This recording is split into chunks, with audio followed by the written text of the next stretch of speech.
according to the hidden variable, the result of observation of Alice is fixed by a hidden variable, which is represented by lambda. And since we don't know this hidden variable, so that's why we don't know in any act of measurement that whether the answer will be +1 or -1. But if you know the hidden variable, then you can tell that the answer will be +1 or -1. But at the same time, answer will also depend on the angle of the rotation. Okay, so A is a function of alpha and lambda. Similarly, B, that's a function of beta and lambda, and similarly CA and CB are the functions of the angles and the hidden variables. Okay, now if you assume that there are certain hidden variables, then these correlations will be calculated as follows. So what you will do, you will take the product of the values of A and B and then convolute it with the probability density function of the lambda. Okay, we don't know that what is rho lambda, because we don't know anything about anything beyond quantum mechanics. So even the quantum mechanics doesn't tell us that what is this probability distribution. So if we know this probability distribution, and if you know that how A and B depend on the hidden variables, then these four relations can be calculated, right? Okay, now after this, let's see that what are the assumptions, because they are extremely important. The first assumption in this simple mathematical calculation is that the polarizations are defined before observation through local hidden variables. So that means that we are supposing that A, B, CA, CB are the function of lambda, which are the hidden variables. That's the first assumption. The second assumption is that we are saying that results of measurement of Alice do not depend on the settings of the Bob operators. You see that I'm saying that the A is a function of alpha, but I'm not saying that the A is also the function of beta. I'm supposing, in other words, the result of measurement of the Alice do not depend on the settings of the operators of the Bob. Why? Because if I'm supposing this, then I have to assume that their observations must be space-like, so that they have no impact upon each other. So result of measurement of Alice do not depend on the settings of Bob operators. And third assumption, the probability density, that is supposed to be the function of lambda only. We have not supposed that the probability density is a function of the setting of the operators of Alice and Bob as well. We are not supposing this. So that means that the settings are made after the creation of these entangled photons. Okay? So the settings are, we make up mind that how we measure them after the creation of these entangled photons. So that means that if you have to apply these equations, then you have to fulfill these assumptions. There's a hidden variable assumption, and then the result of measurements of the Alice do not depend on the setting of the operators of the Bob and vice versa, and the rho is just a function of lambda. So that can be fulfilled if the operator settings are fixed after the creation of the entangled photon. Okay, now from this we know derive the inequality. This is very simple calculation, and you will be amazed at how the Bell did such a simple calculation and produce this beautiful result. So all you have to do is to take the difference of these two correlations, AB and AC, and take its modulus, right? So the modulus of difference of first two correlations. Okay, so this is the first correlation, that's the second correlation, and taking its modulus, right? The rho lambda that has been taken common, because in both correlations you have this integration that is taken common. So what you do is you apply an inequality which is called triangle inequality, which says that the modulus of integration of a function is always less or equal to the integration of the modulus of the function. That's very basic result. You have studied in the calculus, we call it triangle inequality. So modulus of integration is less or equal to the integration of the modulus. We have this thing. Then in the next step, we take AB common. Okay? So when you take AB common, here you will have 1. But there is A, but there is no B. After taking the B common, the B will be in the reciprocal. But remember that the B is +1 or -1. And the reciprocal of +1 or -1 is equal to itself.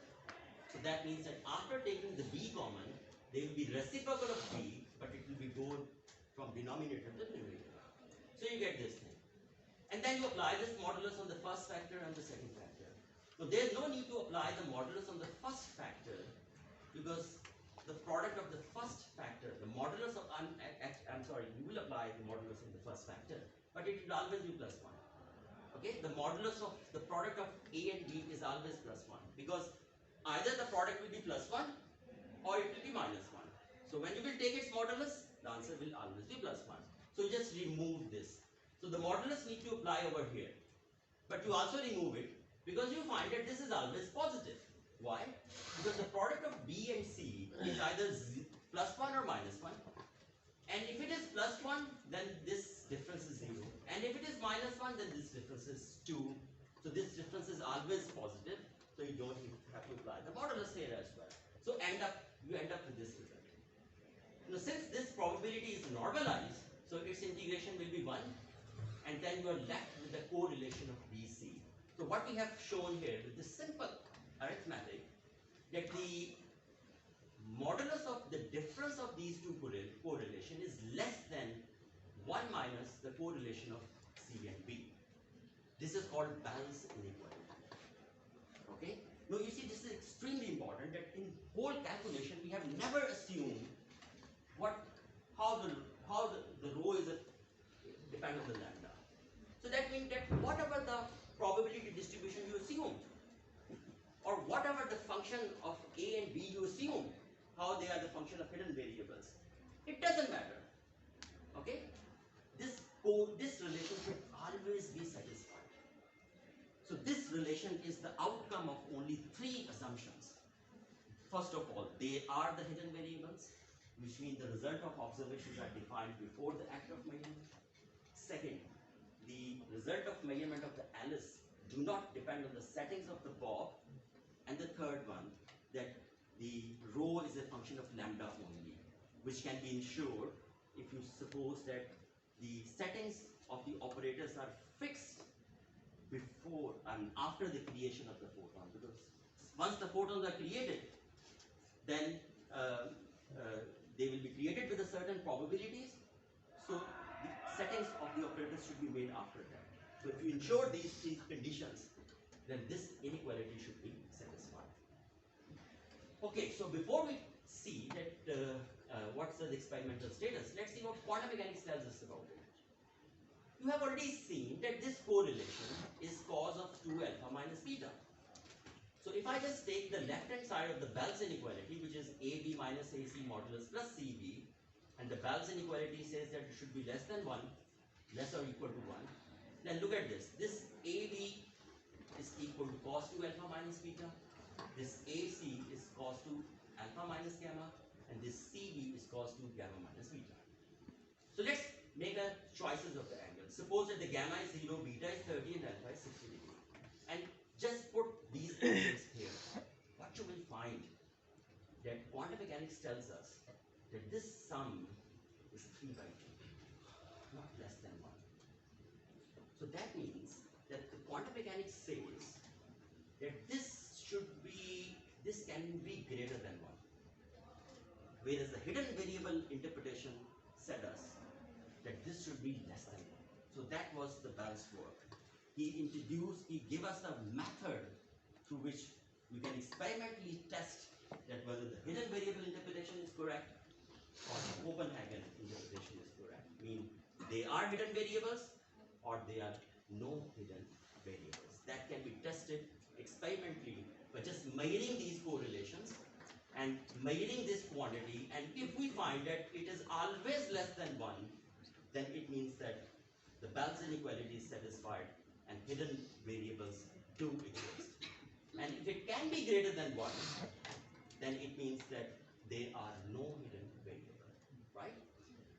So similarly, you can drive another inequality, but I excluded, that is called CHSH inequality. But let's now discuss that what are the outcomes of the experiments. The Bell's paper came in 1964-65, and within a few years, the first Bell test was performed by Stuart Friedman and John Clauser, and here comes the first Nobel laureate. Actually, the Bell unfortunately was not alive. I'm sure that if he would have alive, the Nobel Prize, he must be included in the list of Nobel laureates. And by the way, the Bell was actually physicist at CERN, doing particle physics basically. So he was doing quantum mechanics just as a hobby. Okay, the first, the Bell test was performed in 1972. And this clearly indicated that Bell's inequality is violated. Okay, I'm not showing the results of this experiment. They just used the same arrangement, collected the data, and find that the Bell inequality is violated. And in fact, these experiments nowadays are so simple that with certain simple operators, polarized beam splitters, single photon detectors, and the source of entangled photon, you can perform these experiments in your undergraduate lab as well. And in the labs, I know they have the setup on which they can perform all these experiments in the lab, although they cannot ensure all the assumptions of Bell inequality, but they can at least perform this experiment.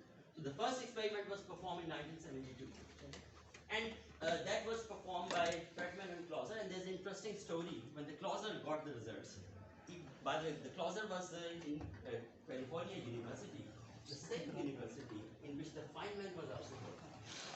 So after getting the results, he rushed into the Feynman and showed him the results. The Feynman threw him out of his office, forever doubting quantum mechanics, and then said, "No, go and do some real physics." Okay, but there were certain loopholes. I mean, the first experiment showed that the Bell's inequality is violated, but there were certain loopholes. You remember that there were two other assumptions as well. The one assumption is that their measurements should be separated space-like. Okay, so in the first experiment, there was no guarantee that their measurements are space-like separated.